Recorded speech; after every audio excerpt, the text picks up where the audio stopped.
नमस्कार दोस्तों, मैं हूं ममता तिवारी और आप सभी का स्वागत करती हूं मेरे चैनल ममताज वे में। कैसे हैं आप सब, तो ये बताने के लिए कमेंट बॉक्स में हर हर महादेव हमेशा की तरह ज़रूर लिखें।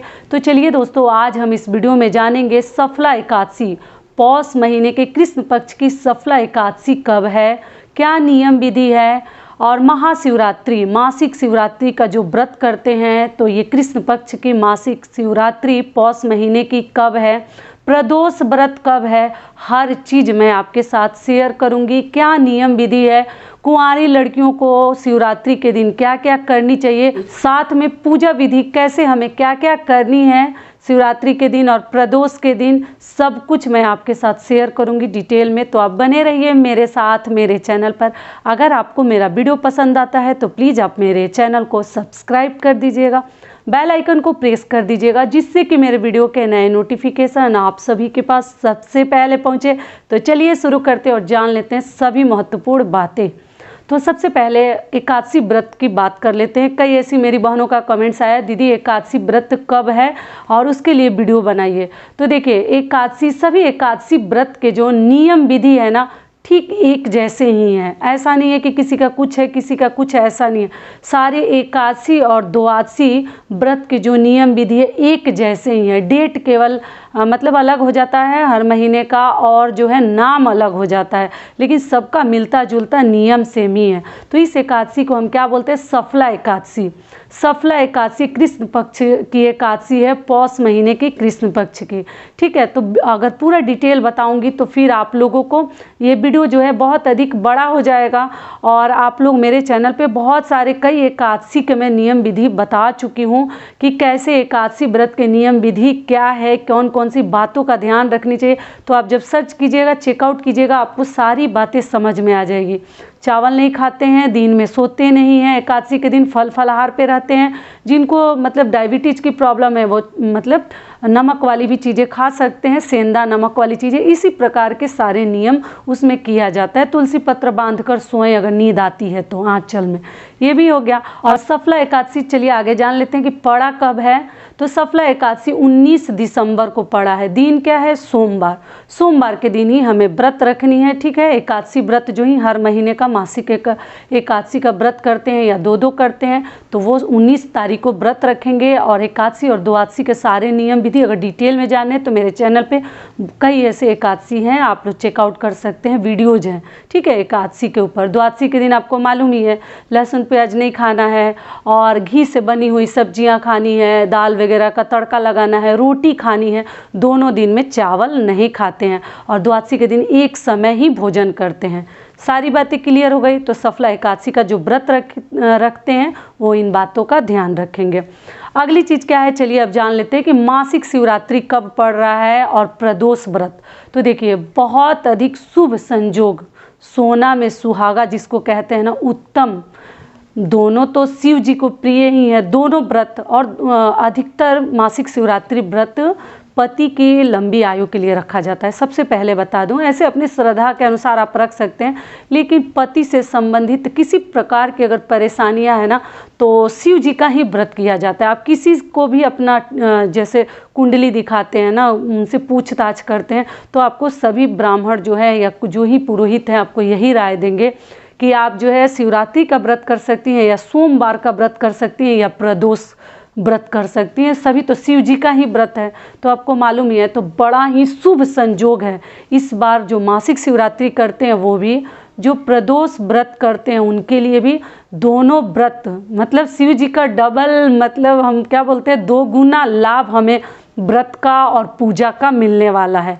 ठीक है, तो जो मासिक शिवरात्रि का व्रत करती हैं और मान लीजिए मासिक धर्म में है या किसी कारण से नहीं कर पाती, तो आप लोग व्रत पक्का रख लीजिएगा और पूजा किसी और से करवा लीजिएगा, या जो प्रदोष व्रत रखती हैं वो भी। सारी बातें क्लियर हो गई। तो दोनों व्रत एक ही दिन पड़ रहा है। कब पड़ रहा है, 21 तारीख को। दिन क्या है, बुधवार।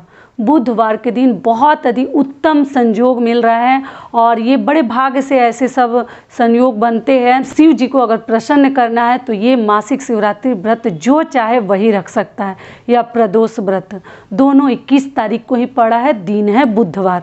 तो आपको पूरे दिन व्रत रखते हैं, इसमें निर्जला नहीं रखते हैं। आप लोग को मालूम ही है, जो करते हैं उनको मालूम है, फल फलहार किया जाता है, सेंधा नमक भी खा सकते हैं। नियम विधि चलिए आगे बता देती हूँ। तो सुबह सुबह स्नान ध्यान करके साफ स्वच्छ वस्त्र धारण करके और हम अपने मंदिर में पहले पूजा कर लेंगे।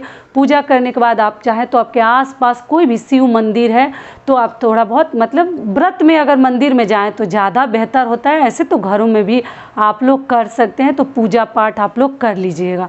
पूजा पाठ करने के दौरान क्या ध्यान रखने की, देखिए जो जुट जाता है, जो चीज़ें आप एकत्रित कर लेते हैं भगवान को चढ़ाने के लिए, वो सभी चीज़ें आप जुटा लें। जो नहीं मिलता है उसके बिना भी आप आराम से भगवान की पूजा कर सकते हैं। पीला चंदन ले सकते हैं। अक्षत भगवान को अगर आप चढ़ाना चाहते हो तो खंडित ना हो, 4-5 ही मतलब 5, 7, 11 ही लीजिए, टूटा हुआ नहीं होना चाहिए, ध्यान से गिन के रख लीजिए।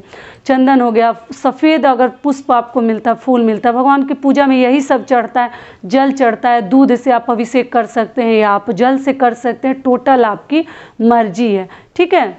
अगली चीज़ क्या है कि भगवान को हम माता रानी को सिंदूर लगाएंगे, पार्वती जी को वही उंगली अपने भी मांग में लगा लेते हैं। शिवरात्रि के दिन हो या जब कभी भी मंदिर जाती हैं तो पूजा पाठ कर सकती हैं। आप लोग पक्का पूछिएगा दीदी कुंवारी लड़कियां ये सब कार्य कर सकती हैं, तो बिल्कुल कर सकती हैं, कोई टेंशन नहीं। कुंवारी लड़कियां भी करती हैं, माता पार्वती की पूजा और शिव जी की पूजा करती हैं अच्छे घर वर के लिए, ठीक है। तो आप लोग आराम से कर सकती हैं।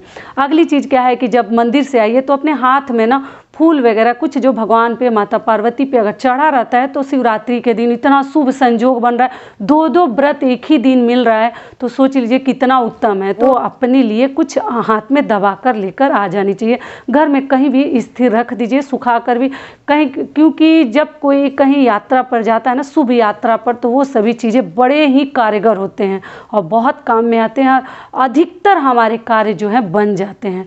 तो ज़रूर लेकर आइएगा, मंदिर जाइएगा तब, ठीक है। भगवान के ऊपर का प्रसाद लेकर ना है, सबसे बड़ी बात है कि जो ही आप चढ़ाते हैं, जो मंदिर साथ लेकर गए हैं वो अपने साथ लेकर प्रसाद के रूप में आप लोग खा सकते हैं, लेकिन जो शिवलिंग पे आप चढ़ा देते हैं वो सब प्रसाद आप घर लेकर ना आए। बेलपत्र पे अगर मिले तो आप राम लिख कर ही चढ़ाएं, 5, 7, 11 जो चाहें आप चढ़ा सकते हैं, जितना मिल जाए। ऐसा नहीं नियम बना है कि इतना रहेगा तभी भगवान जी प्रसन्न होंगे, ऐसा कुछ नहीं है। तो आप बेलपत्र चढ़ा दीजिएगा। अगली चीज़ क्या है कि जो कुंवारी लड़कियां वो क्या ध्यान रखेंगी कि इतने शुभ और सुंदर दिन, ऐसे तो कृष्ण पक्ष में पड़ा है लेकिन फिर भी कोई बात नहीं, शिवरात्रि के दिन किया हुआ हर कार्य हमारा शुभ ही माना जाएगा।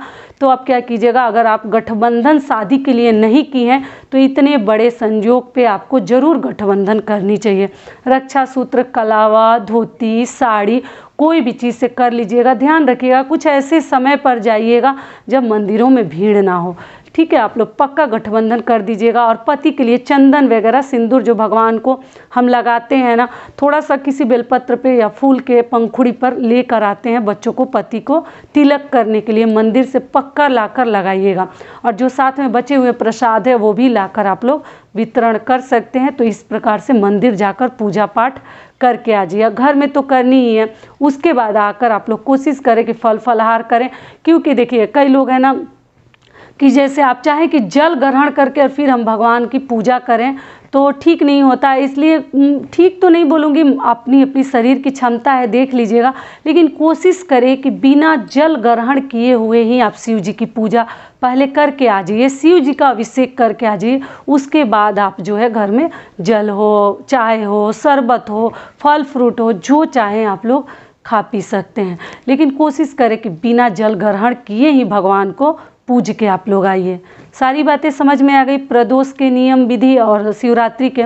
अगली चीज़ क्या है कि पूजा कब करें, आप लोग ज़रूर पूछते हैं। तो देखिए प्रदोष में तो नियम है कि मतलब शिव जी का पूजा तो मानिए तो प्रदोष काल में ही किया जाता है। सुबह में लोग अधिकतर नहीं करते हैं, शाम को ही करते हैं, लेकिन ऐसा कुछ नहीं है। अगर मान लीजिए आपको समय नहीं है, जो ऑफिस जाते हैं, जो बाहर कहीं जाते हैं, वो कैसे करेंगे, तो आप जो है प्रदोष काल में आपसे हो सकता है तो शाम को उतनी देर तो कोई भूखा नहीं रह पाएगा, तब तो जल वगैरह हम पी ही लेते हैं। लेकिन कोशिश करें जितना ही सुबह आप जाके पूजा करें उतना, वो भी बहुत अच्छा माना जाता है। बिना कुछ खाए पिए, बिना जल ग्रहण करिए, वो भी बहुत ही अच्छा होता है। अपनी लोगों की श्रद्धा है, लेकिन कई लोग कहते हैं कि नहीं, शिव जी की पूजा हम प्रदोष काल में शाम को किया जाता है।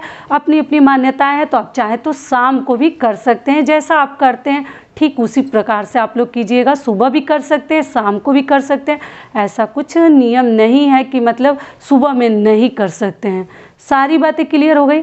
तो अगर मंदिर नहीं जाते हैं तो घर में भी अच्छे से शिव जी की पूजा हम कर सकते हैं। और गठबंधन की बात रह गई, आप लोग कहेंगे दीदी मंदिरों में बहुत भीड़ रहता है, कैसे करें क्या करें। तो कोई बात नहीं, जब वैसी मजबूरी हो जाए, अगर आप नहीं जा पा रही हैं, मंदिर कहीं दूर है या भीड़ रहता है, तो घर में भी ज़रूर एक बार करके देखिए।